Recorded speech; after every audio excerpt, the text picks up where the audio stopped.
All right, what's up, guys? Welcome back to another episode of the Living the Dream podcast. Today on the show, we have Linda Guild, who is the CEO of TAPP. Linda, how you doing? I'm great. Thank you so much for having me. Of I'm course. Thanks excited to for be coming here. on the show. And we like to jump right in. So if you could start with telling us a little bit more about yourself, what TAPP is, and what you like to do for fun, that'd be great. All right. So, as Timmy said, I'm Linda Guild, and I am the CEO for TAPP, which stands for the Talented Alliance of Part-Time Professionals.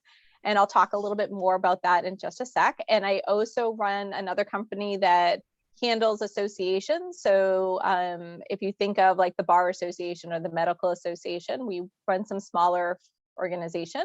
So I'm responsible, I think, for 9 companies currently, which is kind of crazy.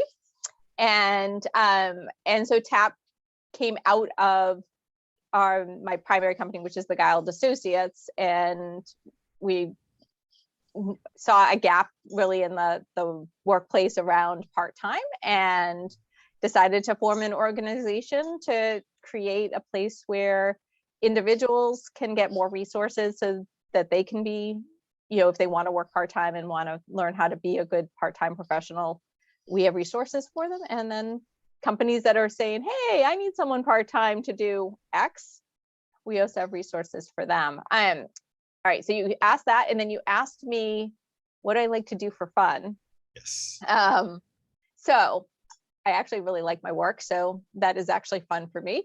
I play a lot of golf during the summer. I live in New England, so right now there's snow on the ground, and golf is not part of my day-to-day activities. But in the summer, I'll play golf with my husband. I love to read. I love to learn. Like, I just think it's fun, meeting new people, learning, and doing things like that. I spend a lot of time walking. I right now have a 2-year-old standard poodle in my possession. I'm taking care of him for a friend. And so, he makes sure that I get that 4 or 5 miles worth of walking in a day, even when it's 10 degrees out and it's miserable, which is awesome. And I love to travel. So I've had some fun travels in my time. And, like I said, I like to learn new things. So it's a little bit about me. I love that. Kudos to you for being able to bear the cold and walk that 4 to 5 miles, because I'm in Texas, and it froze a little bit here. Like, I'm like right under freezing, like 30 degrees. And we just had a water boil notice for like the past 2 or 3 days where we couldn't drink any of our water. We had to boil it before we drink it. And I just don't like the cold, and neither does anybody else in Texas. So well, it's interesting. I think that that 30, 35 and damp is the worst weather on the planet. So when it's colder than that and it's a little bit drier, the sun's out, it's great, but you also have to dress for it. So, very often if you were to say, hey, can you jump on a Zoom? I'll have a scarf wrapped around my neck, even in my office. And, you have the layers and you're like, okay, I'm good. I have my layers on. And that's what having a dog, though, is really good for, is the dog doesn't actually care. Yep. So, right. So he's like, it's cold. I need to go for a walk. I'm not allowed to go by myself. Therefore, you must come with me. And I feel like it's, for me, it kind of like grounds me. Like, it kind of allows you just to kind of move and get fresh air. And yeah, it's just kind of grounding. I don't know how to explain it other than that. But no, there we go. That actually, the whole getting outdoors and being grounded in the outdoors like that comes up a lot in the pod. It's something I've learned. Like, I'm a younger guy, and people are always like, yeah, getting outdoors just really helps me. And I took advantage, or I'm not saying that right, but I took it for granted. There we go. Mm-hmm. I took that for granted when I was younger, because I was always out playing football, playing sports and stuff. Yep. But now I'm like, man, the sun is great. Yeah, and you have to be intentional, right? Like, when we're kids, you just go outside and you throw a football, or you run around, or you're in sports. And then as an adult, you're, even if you work in an office or you work in retail, you have to be intentional to go outside. And I'm lucky because the dogs come to work with us. And, so 2 or 3 times a day, they're being brats saying, I need to go outside. And one of the interesting things with New England, and I'm totally going off topic with you, but is a lot of the communities have great sidewalks. So it's really easy to walk and get places. So, I'll walk all over the town that my office is in, and it's all sidewalks, it's all safe. It's awesome, actually. There we go. I love there it. you go. Well, let's jump into your motivation now. What gets you up and keeps you going every day?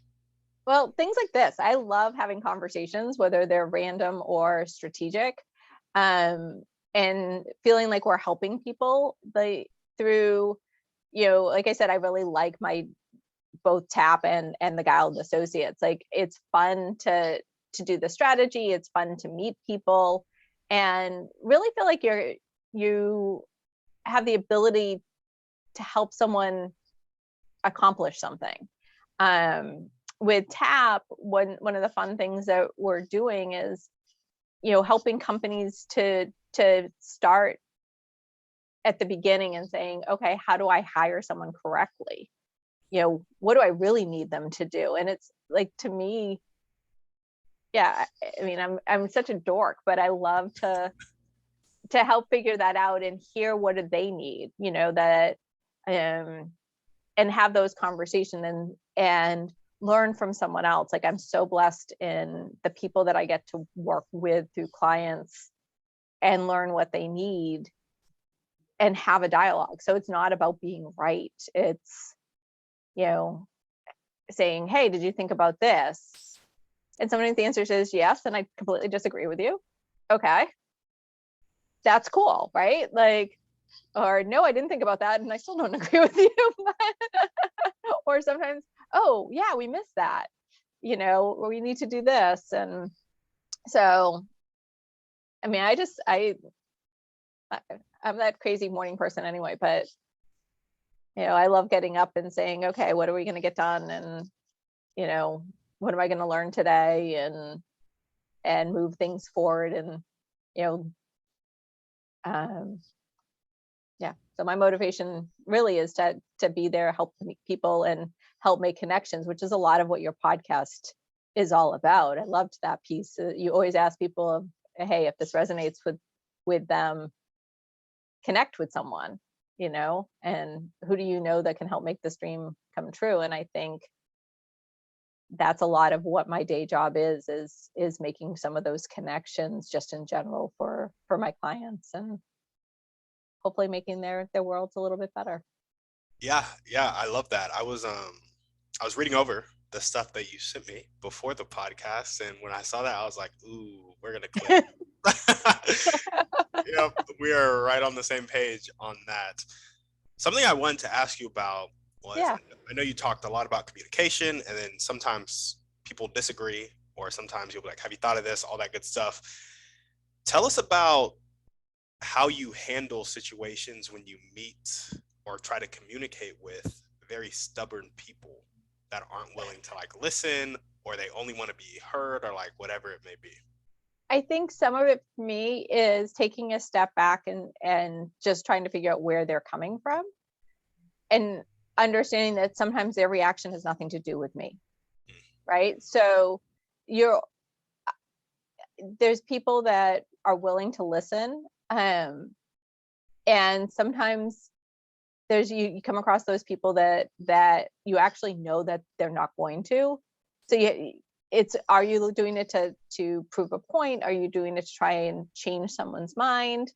Or really just, is it a dialogue? And I'm lucky in the way I'm structured with a lot of my clients is that I'm part of a dialogue with them. And so you can hear when someone's kind of grounded in where they're at. And there may be conversations that you might get someone else involved that they'll listen to better. So that's the other thing, is to not, for me at least, understanding that it's kind of, I mean, you've seen this with parents, right? Like, hey, dad's going to be better to get to talk to so and so, this child about this, whereas mom's better this, right? Like, or a friend or that non-parent. And it's the same in business, is who does this person really respect and listen to, that at least they may hear that perspective. Absolutely. Right? And it doesn't have to be from me. And for me, I think sometimes when someone's really stubborn, you have to say, okay, is it worth changing their mind on it? Yep. Why do I want to? Is there something in it for me that really isn't coming from the right place anyway? Yeah. So, and I'll watch it with clients sometimes. If, sometimes there'll be a vote on something and you can see someone's really gung-ho for it. And there's an interesting law in Massachusetts, which is for boards of directors, they're supposed to all, you're not supposed to have anything in writing as a vote unless everyone votes and it's unanimous. Oh, wow. And the reason behind it, if I understand it correctly, and hopefully if someone hears this, I'm not wrong, is that if everyone has to be on the phone or in person, then you can hear that other person's point of view. Right? So if I don't give you a chance to talk, or I'm the powerful person, or I think you're the most powerful person, you say I'm for X. And I think, I wasn't really for it, but Timmy's for it and he's really smart, so I'm going to say yes. But in the room, someone might look at my face and say, hey, it seemed like you might have something to say. Yeah. And I might change your mind. Right? Absolutely. So the really stubborn, it's a tough one. I think it's really kind of asking them why. Why do they believe that? And not in a judgmental or that they're wrong, but why? Help me understand you. I love that you said that. A book that I really, really liked, I read it a couple years back. It's called Never Split the Difference by Chris Voss. It's a little weird. He calls it tactical empathy, which when you think about empathy, you don't really want it to be tactical. But he was a hostage negotiator for the FBI, Okay. which is why it was tactical empathy. He didn't really, like when he was negotiating with terrorists, it wasn't really very genuine empathy. But he talked about if you can get the person to say that's right, and that Mm-hmm. like when you're repeating back how they feel to them, they're like, that's right. If you can get them to that point where they feel understood, then you can really start to build that bridge and like actually communicate what you have to communicate, and then you'll be heard too. So I just think that's an important concept of like when you meet somebody that's really stubborn, hear them, seek to understand them, and like figure out, hey, why are you feeling like this? Because chances are they're a rational, logical, but also emotional human that Mm-hmm. feel neglected right now. Yeah, and there's another podcast I listened to with a guy named Jocko Willig, and he was talking about this. Do you listen to Jocko? Sometimes you smiled. I just love Jocko. I haven't listened to his podcast in depth, but I love Jocko. Yeah, well, you need like 3 hours to listen to his Nope. podcast, but he said the same thing, is that sometimes you can get someone, even if they're being extreme, if you go more extreme than they do on a topic, that now you're agreeing with them when they think you're not going to agree, and it can change that dynamic. It was very interesting when he was talking about that. But I think that hey, I had even just saying something like, hey, I hadn't really thought about it that way, can you explain more why why you think that, and do it as mild as that, so that doesn't feel attacking, right? Like, hey, I hadn't thought about it that way, or, oh, I'm missing something, or, because just because the person's stubborn doesn't make them wrong. Yeah. And maybe Absolutely. I'm wrong, right? Like, that's the other piece of it, is really thinking through, two things. One, could you be the person that's wrong? That you're missing a piece of information, right? Hadn't thought about it. Someone has a different perspective, and mean, I think that happens all the time in our society is I grew up over here. I have this one window and I'm looking out over, the water here. So I've never seen the mountains and don't know X, right? The other thing is, do we talk just to talk? Yeah. Are you adding to a conversation? Are you, did everyone else say the same thing, but you need to make sure that your voice is heard because of something dumb. Yeah. Because of that ego, because of something you got going on. But yeah, I mean, it's ego, right? But I think that making someone else feel understood, and I'd love to say that I'm really good at it all the time. I'm like everyone, that I'm just as impatient as the next person, and sometimes don't do it. But when you can do it well, it's fun, or when you watch someone else do it well, it's fun. I agree. That's awesome. Well, let's jump into your dreams and goals now. What's your vision for your life and your two companies? So, my vision for my life is just to really have, I mean, I feel like where I'm at to a large degree is a lot of my vision for my life. I have a great husband. I have loving family and really great people that are in my life from my team. Love to be able to travel and a little bit more than I've traveled. Well, I don't think a lot of us have traveled in the last 2 years, but Rob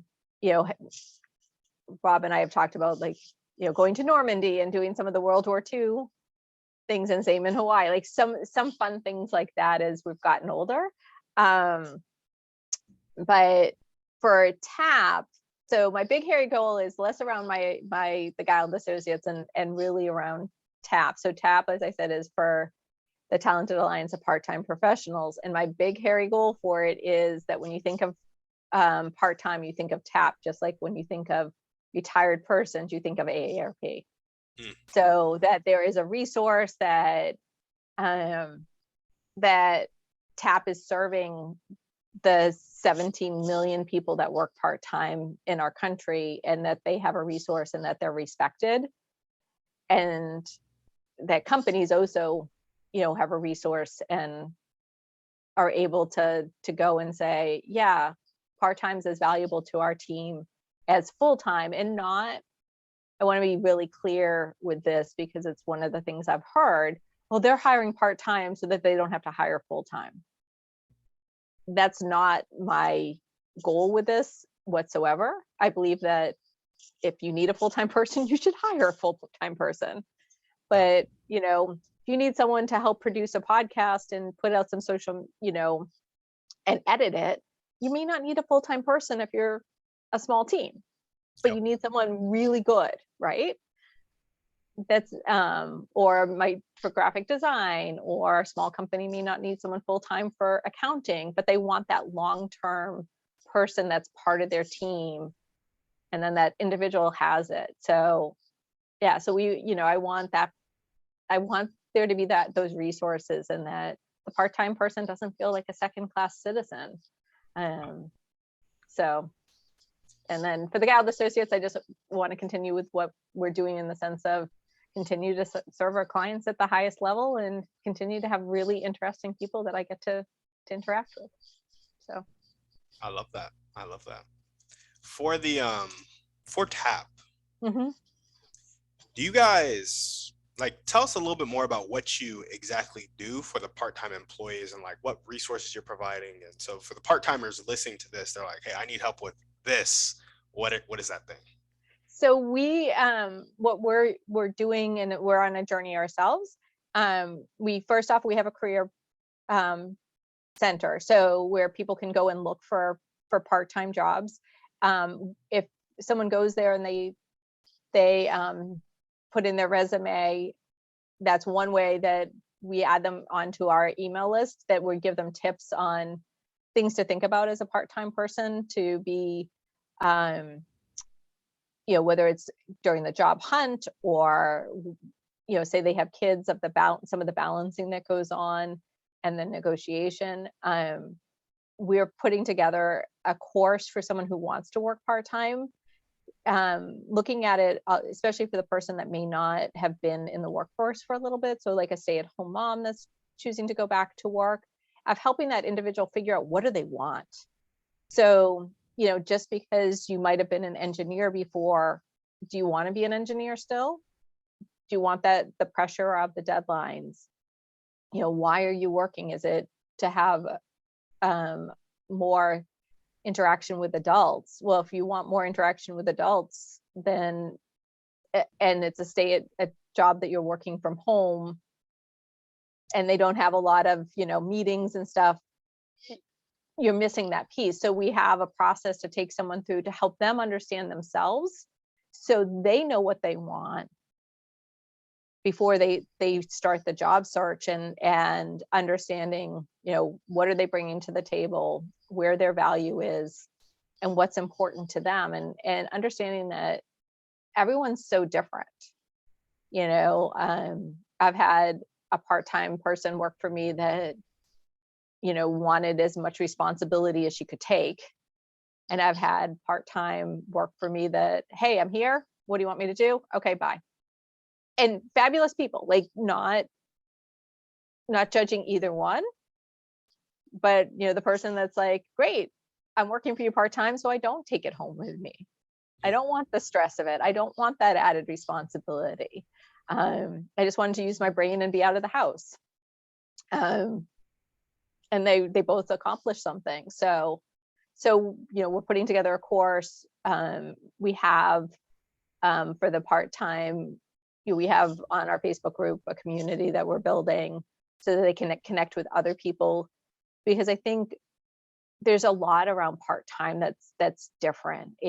There's gaps in communication. We talked a lot about communication just a few minutes ago, but when you think about it, if you're in an environment where the majority of the people are working 8 to 5 or 9 to 5, you're going to have times that you're not there. So, learning how to navigate that, or if you have a set schedule and now you need to change it, just even sometimes having other people to go to and say, how do I negotiate this with my boss? If for some reason you think that that's going to be a problem, how do we create that communication and have the individual help the individual feel like, yeah, it is part of my role to help the company navigate this with me. I think we're seeing the great resignation partially because companies and individuals haven't had those conversations. Yep. So it's like, how do you feel part of the team? And so, our role is, in my opinion, is giving them the tools to be really successful from when they decide that they think they want to work part-time till when they completely retire or go to full-time, or whatever their next step in that journey is give them the resources and the tools. And so Yeah, absolutely. I love that. I have two things I want to say. I think one is a question and then one is yeah, a suggestion. yeah, love it. So first I'll start with a suggestion. Okay. Not really a suggestion, just something I think would be cool, because it's not really your business vertical right now, but I think it would be really cool if, with that whole self-awareness going into the workplace, like you took that, maybe you're already doing this, to colleges and high schools and hit kids before they entered the workforce. Because I know a lot of colleges are shooting people out and they go work at like Chipotle because they, one, can't get a job, and two, have no idea what they want to do and they didn't like their degree. So I think that kind of self-awareness that you're helping part-time employees get could really apply to college students and high school students as well. I that's an awesome suggestion, because I know I don't have kids, but I did Big Brother Big Sister. And my little sister, when I took her to look at colleges, I remember saying to her, like, hey, read the catalog or the core, like whatever the core stuff is, because if it doesn't seem fun to you, you're not going to like it. But then conversely, I'll say to like potential employees, like, okay, if you've never worked anywhere before, tell me about what you liked in college. Like, what things gave you energy? So yeah, it's that same process. You're right. Yeah. I love that. Okay, I'll have to figure that one out, because that is kind of a cool piece, and it may help kids get more out of what they're doing, because I'm a big one for liberal arts, because it helps you to think and write critically. But you're right, people don't know how to translate that. It's not a direct skill, so it doesn't feel valuable. Absolutely. Absolutely. And my question was, I'm trying to not forget it. I'm sorry. It was, are there part-time workers that make a livable wage, or is it Yes. always kind of I want to stimulate my brain, but I have enough income already? Yeah. There are part-time that can make a livable wage, and that's part of where we're going with this, is that if you're valuing that person on your team, and they're not, we want part-time to not be equivalent to entry level, to not be equivalent but to temporary as a default, right? Like, it doesn't mean that you can't work part-time and have it be an entry level job, but also, if we look at like the baby boomers and the people turning 65 now, and some of them are saying, I don't have the resources to retire, or I don't want to retire, I now want to have some extra time to play golf or to travel or whatever. Well, you're not going to pay them minimum wage to work in your office, and we wouldn't want to. We're tapping into their brain. So do I think that I think they're out there. I think you really have to, number one, look, but also have that conversation of what's the value that you're bringing to this company. Yeah. And have the conversation about the fact that if someone's there for doing 20 to 25 hours a week, very often that person's not doing the stuff that they're not supposed to on business hours, right? And it may not even not the stuff, but it's the water cooler conversations, or the many other pieces. Instagram for 5 minutes. Yeah, and whatever it may be, and I mean, no one's not guilty of it. Yeah.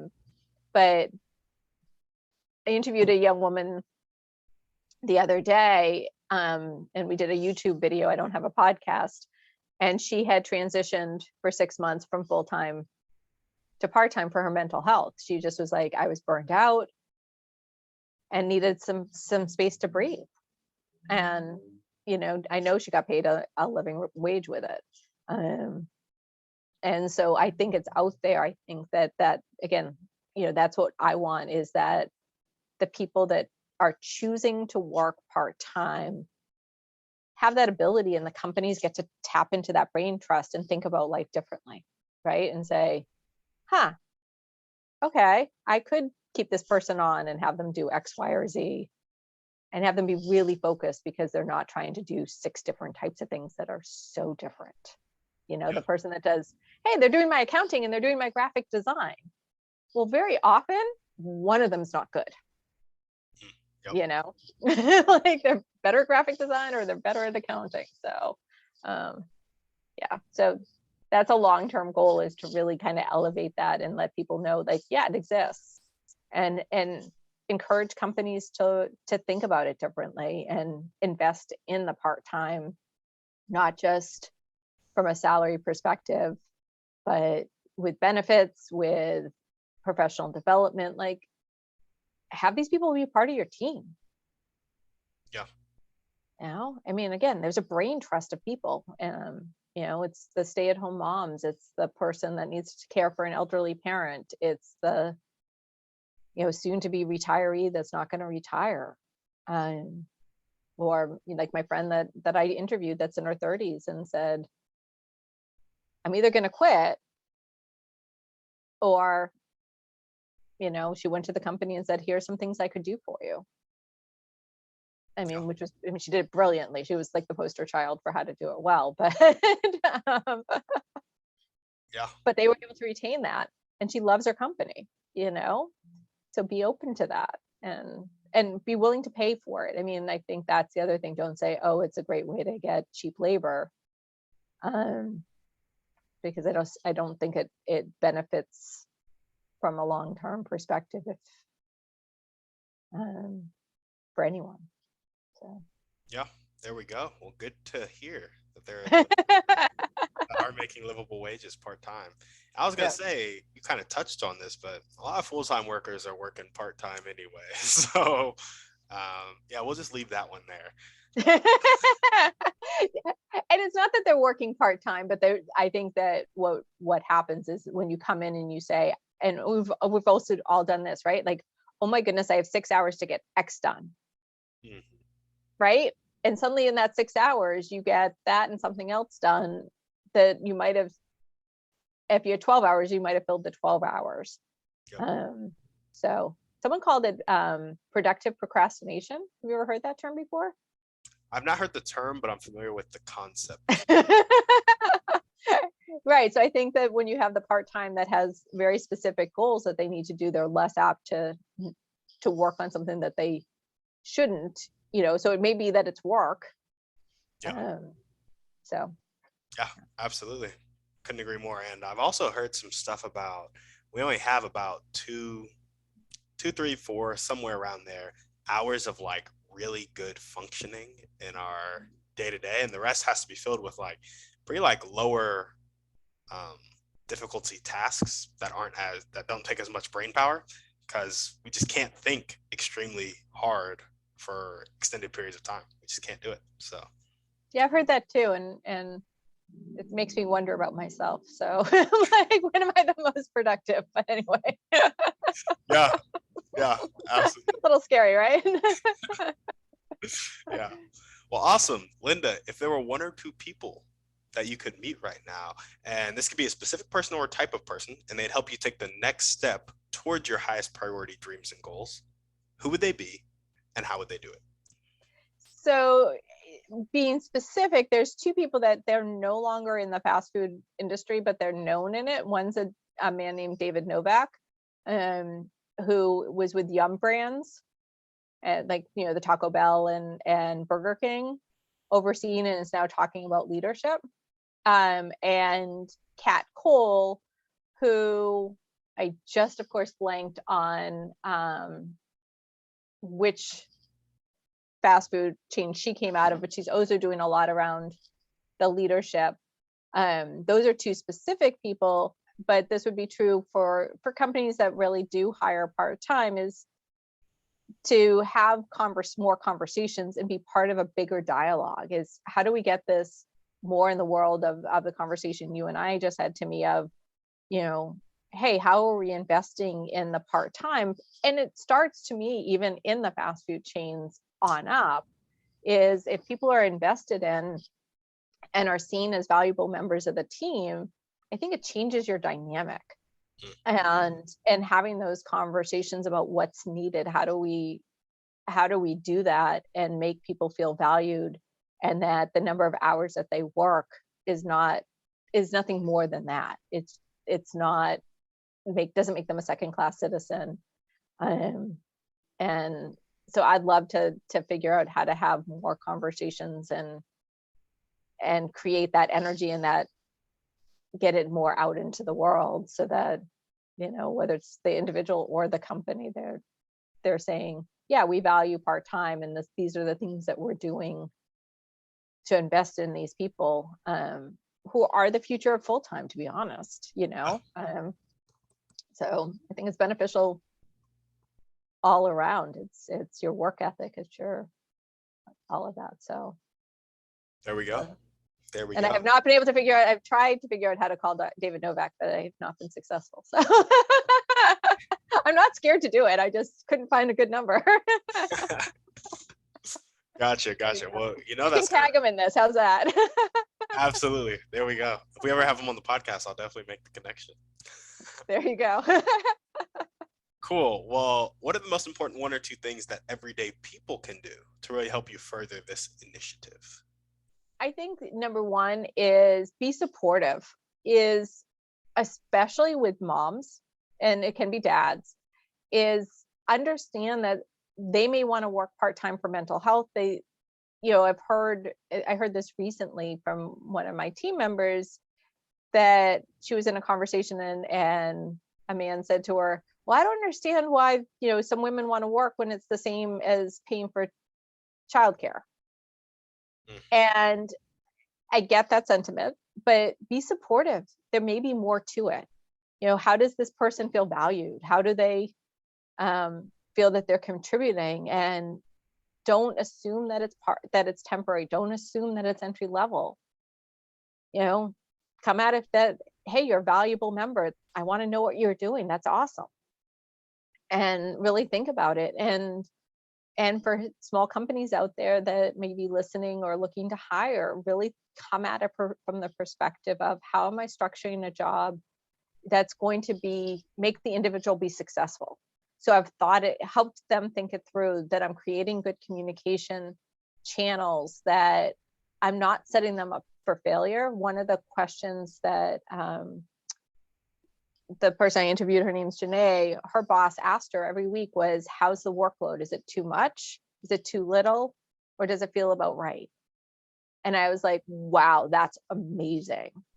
Right? Making sure that that person, that she was given a platform to say, hey, I can take on more. Or, yeah, this week I'm feeling a little overwhelmed by this. I'm not sure I'm going to get this all done.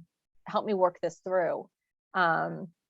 So I think for the small business owners is really helping to structure that and think it through, and realizing that there's a brain trust out there, and let's use them.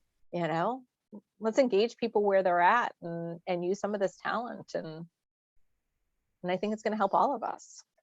Yeah, absolutely. There we go. I love it. Well, now we're going to jump into our Thriving Three. And the first question is, what's your favorite book, movie, or podcast? Pick one. Well, I'm not a movie person. I'm movie illiterate, so we're going to stay away from that one. Yep. And podcasts, I mean, there's so many great ones out there that I'm not going to pick one. And I said to you before I started to binge listen to yours. So you're definitely on the top. So I'm going to say two books, one of which is kind of one that my mom just published her own book, and I'm really proud of her, and I really like it. And it's called Your Cells and the Mighty Crayon. And it's 18 creative nudges. And it's one of those books that I think that people, if they decide to take a look at it, will kind of go back to, and different pages are going to resonate with them. And then a book that actually, when I was binge listening, one of your guests said, Think and Grow Rich is the book that I'm kind of digging into right now, and realizing how much I don't know, and still trying to figure out all of that. But it's really hard to think. That's a really hard question.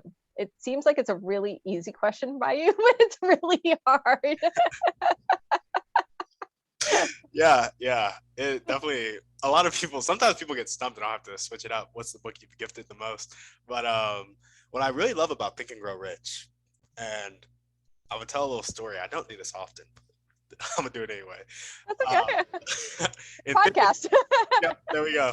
In Think and Grow Rich, Napoleon Hill talks about visualization and just the power of it.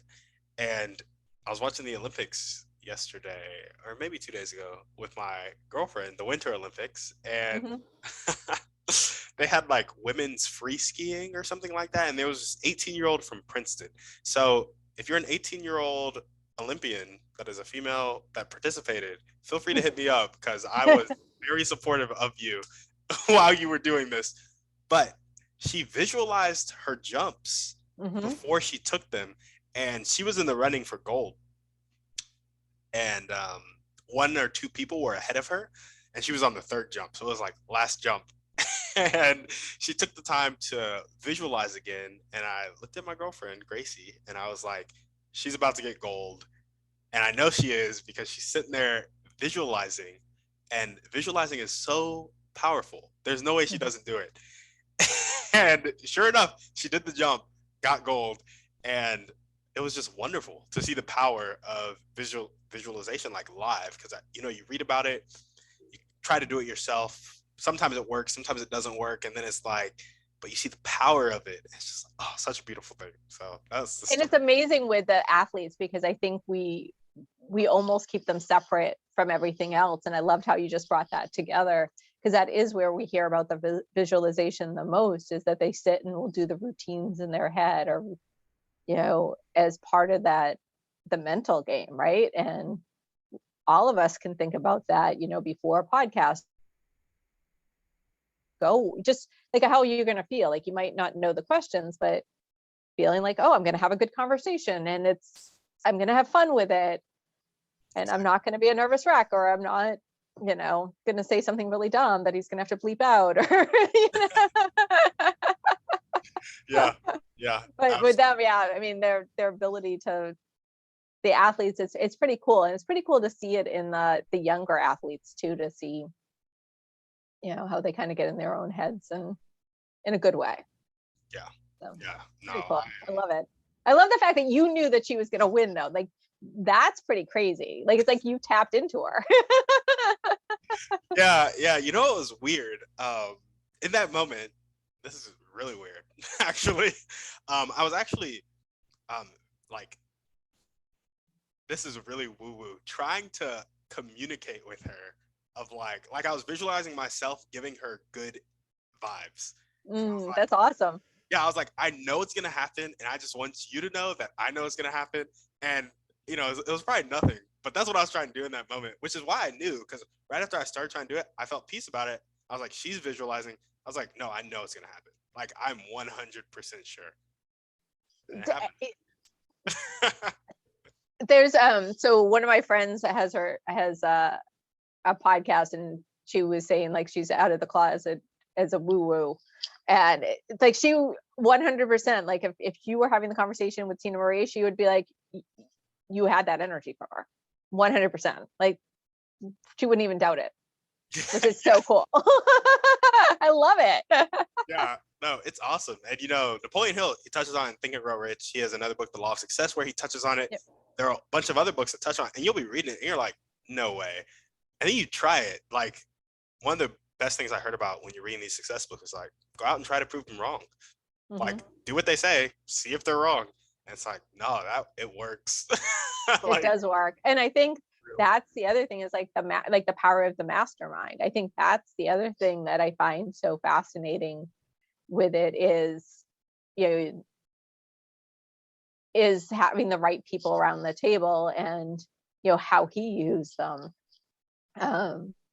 But also he's also very practical, and I think that's the other thing I like, is it's not just like, oh, I'm just going to sit here and visualize, and and then I could get up and do that flip and blah blah blah, or I'm going to become a bazillionaire.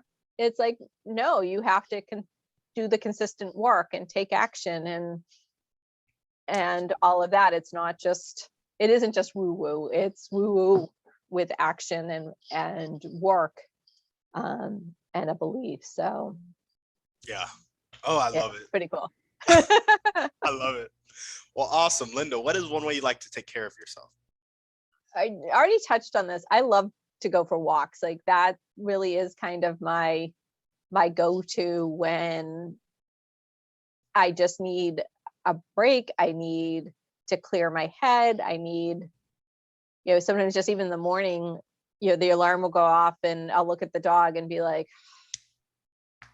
yep, I need to take you around the block. Now our block is 1.5 miles, so it's not a short walk, but I always feel better, so, it's good for the mind, and it's good for the body. So, I mean, I try and eat healthy and exercise and all the blah, blah, blah, but Yeah. No, the one that I enjoy is the walking piece of it. Is, I'm never unhappy that I'm taking a walk. Yeah. There we go. There we go. I'm a big fan of walks too. And I really like doing them alone, because I get time to think that I don't usually get to. And it's honestly a form of meditation for me. of like I kind of enter into that state where I can just let go. So there was, when I say grounding, when I was younger, I had a nutritionist, and she would be like, when you walk, like have crystals come out of your feet and different things like to change your energy. So because I would take the T into Boston and then walk to my house, which is like another half a mile, or I guess it was a mile walk. And she was like, to ground out, like just ground and let go of stuff. And yeah, I love that. kind of a cool thing. But yeah, someone said to me, I said I want to get, one of my big goals for the year is 4 million steps. And so someone said, oh, you can just do one of those things underneath your desk. And I realized I was offended, not really offended, but I was just like, huh? Because I want to move. Like, to me, it's not just getting my feet moving. It's physically moving. Yeah, I love that. So it's just me. 4 million steps. How many steps is that a day? 11,400 or something insane. And then I went through like 3 days that my watch wasn't working, and I'm like, I was very mad. I'm like, because it doesn't count if it's not recorded. You have to understand this. Yep. For sure. And my husband and I, like, if we go on vacation, we will go for walks. Like, we have taken cruises, and other people are grabbing taxis when you get to a port, and we're, at the end of the day, we've done like 18,000 steps or whatever. I mean, it's just kind of what we do. So yeah, it's there we fun. go. We'll see if I make it. That's a pretty big goal. So yeah, no, that's awesome. Looking forward to hear about if you make it, when you make if I make it. It's now out in the public domain, so I guess I have to. Yeah, when you make it, we're gonna announce it. There you go. Awesome. Well, what is one action step, and we kind of touched on this earlier, that you could take right now or continue to take if you're already doing it, to either meet the two people you want to meet, David Novak and Kat Cool, or just keep getting tapped to your big hairy goal? I feel like we're doing this. We're being really consistent with outreach. I do have other people on my team, and making calls and being consistent with social media. So that's my goal with it, is every week having connections, setting up calls, and getting out there. And since you've just put Kat Cole and David Novak back on my list, I will dig a little deeper and see if I know anyone that knows them. So there we go. And see what type of conversation I can have with them. So yeah, to me, it's the consistency. Yeah. And see where I go with it. I love it. Consistency is key.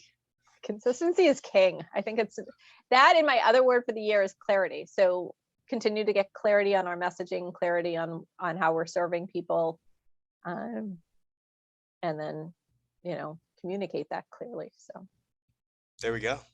Well, our last question, which if you've binge watched, maybe you've heard it often, pretty sure, I don't know,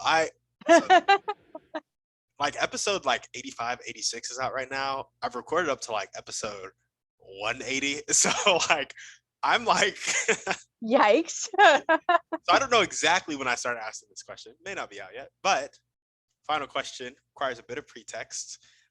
So how there are people on the planet that have a really fixed mindset. They're not willing to accept help, not willing to accept change. Sometimes they'll live their whole life like that. Sometimes they'll die like that. Other times they'll make that switch to that growth mindset, willing to accept help, willing to accept change. In your opinion, what is the catalyst that causes that change? Oh, that's a really interesting question. I think there's a couple of different things that can be a catalyst for change. One is being surrounded by other people that are open to change and seeing their growth and being curious. Another can be when something, when people hit rock bottom, right? And that's not how you want people to live, but it can make people, stop and say, this isn't what I want. I want something different or something bad. I mean, it's not normally like, hey, but it can be. I mean, I've heard of people that, like, I seem to have it all, I had the fancy house, I had, and it wasn't what I wanted. So I feel like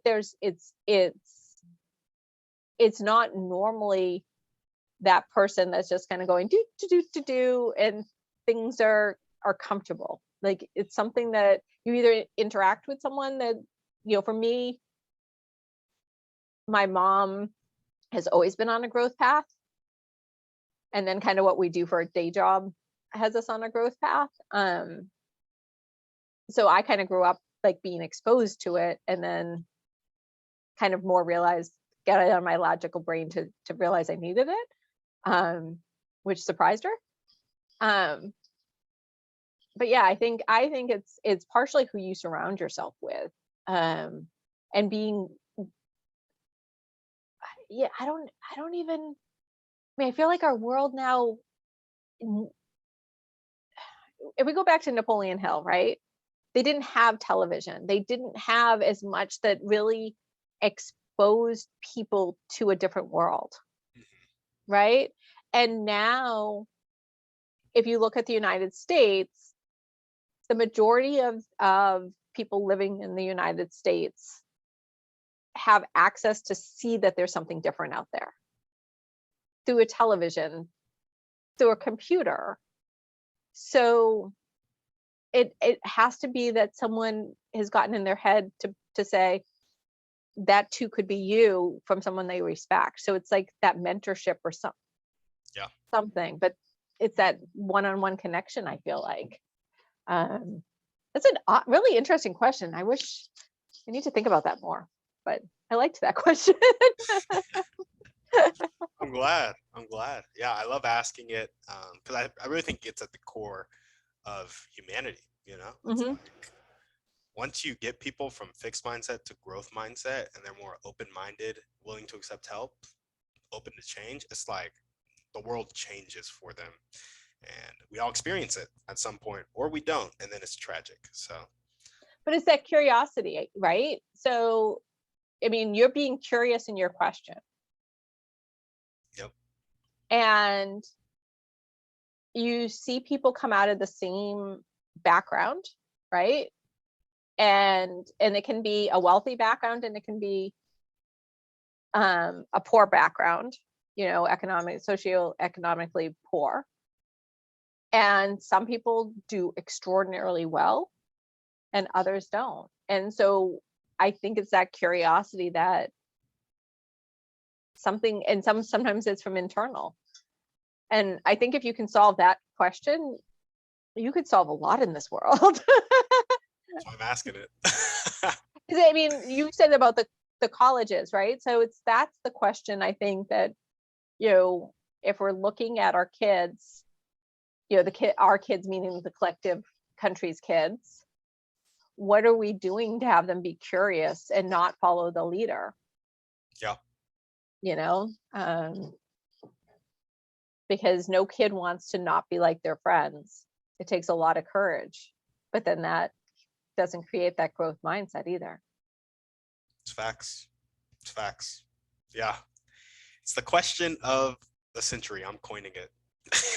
No, you should. I mean, I actually think that once a week on your social and stuff, put it out there, and then compile, like, that becomes a book. Yeah.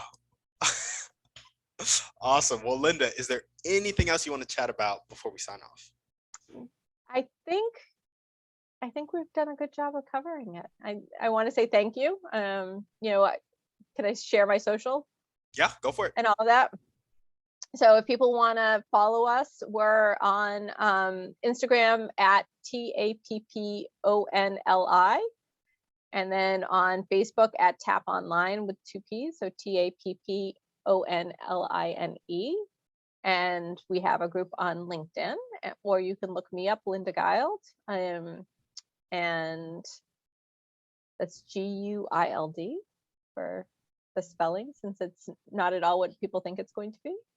And I'd love to connect, and we want to serve. We want, like I said, our goal is to have part-time just be the hours that you work, not have any negative connotations connected with it. So There we go. Well, Linda, thank you so much for coming on the show. thank you so much for having me. This has been a blast. I've had so much fun. Of course, yeah, it So was great to have you on. And if you guys are listening to this and you loved what Linda had to say, you vibed with her, you think you can help her out, make sure to make that connection. All the ways to contact her will be in the show notes. As we always ask, send this podcast to 1 to 3 people you know need to hear this message, need to meet Linda. Shoot us a 5-star review on iTunes, and we're out.